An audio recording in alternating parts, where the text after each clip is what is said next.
ترڅو د دوی لازمه تداوی وشي. د مقناطیسي کړۍ په ارتباط باندې باور کې ما په خپل څه مریضان اوریدلي، بعض مریضان خفه دي، بعض مریضان خوشحاله دي. دا تاسو که چیرته داسې امکانات لري، هغه څوک چې د مقناطیسي کړۍ یا د خپې بند یا د کمربند دا مسایل استعمالي، معقولیت هم دا دی چې که چیرته خصوصا حاد او عمده تکالیف دوی ولري، زما توقع دا ده چې دوی د خپل داخله ډاکټر سره یا د قلب د ډاکټر سره مشوره وکړي، وګوري چې د دې اثرات په قلب باندې جدي نه وي، ځکه چې زموږ ستاسو قلب په برق باندې چلیږي. تاسو ته بهتره معلومه ده. په هر صورت ستاسو د پوښتنې نه یو جهان ممنون، او زه ستاسو په شخصیت باندې ډېر زیات ویاړم. تشکر ستاسو نه. بفرمایید تلویزیونی آریانا افغانستان، دکتر احمدستون. بفرمایید. سلام علیکم. سلام علیکم. خوب هستین دکتر؟ مهربانی لطف میکنید. بله. من تو پریشان هستم، اضطراب دارم، ترس دارم. فهمیدی؟ همین زندگی ما رو هیچ مزه نمیده.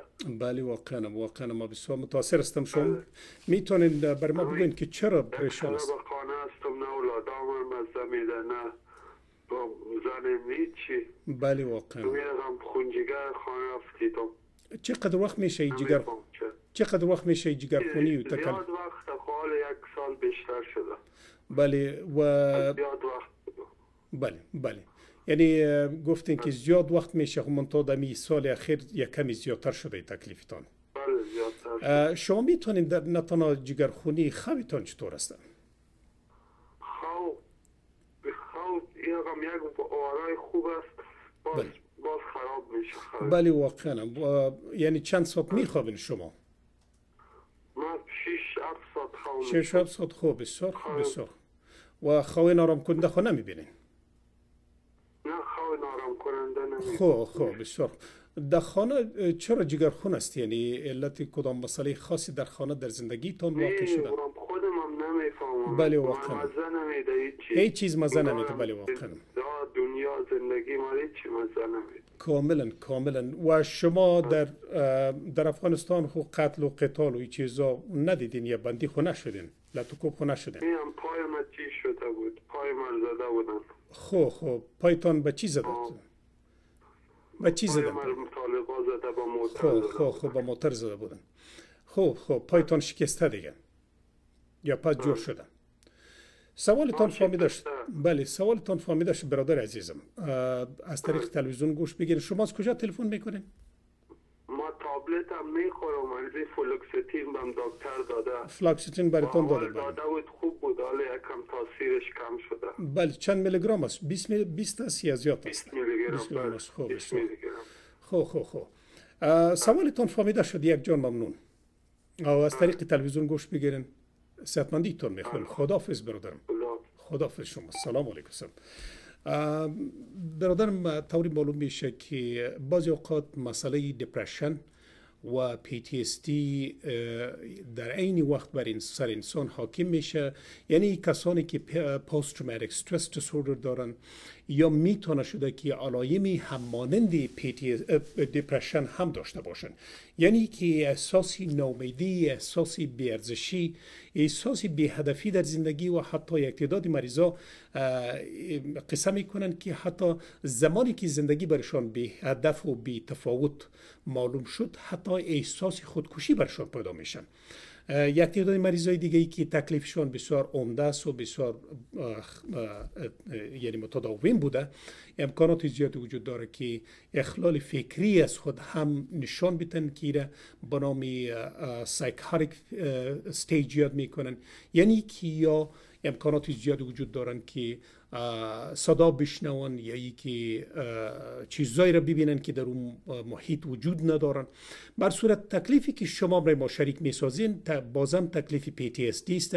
هر کسی که با تهدید به مرگ شده یا ای که شما قتل و قتال به سر چشمتان دیدین، امکانات زیادی وجود داره که اینمی حالت جگرخونی و اینمی حالت یعنی دوری و انزوا از دیگران، کمزوری حافظه و در مقابل مسائل بسیار اندک و عادی شما خود از دست بدین. این امکانات بسیار زیاد وجود داره.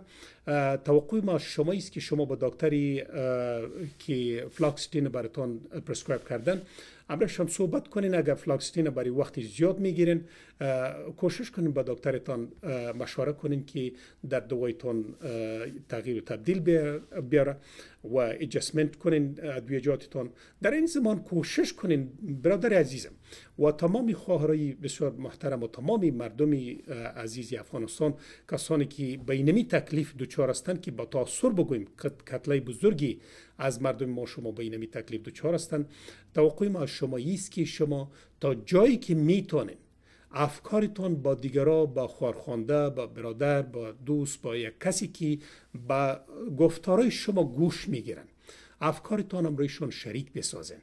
چرا یکی از خصلت‌های اینمی مریضی است که شما را گوشه کنن، شما را به انزوا تشویق کنن، شما از دیگران تنهایی و انزوا اختیار کنن و تنها در اتاق تاریک بشینن و در مسائل گذشته و در مسائل تاریک و در مسائل منفی فکر کنن. کوشش کنین در اجتماع داخل شوین، کوشش کنین که با اکسرسایز روزمره تان جدی متوجه باشین و در این زمان چراغ امید و هدفمندی در زندگیتان روشن کنین.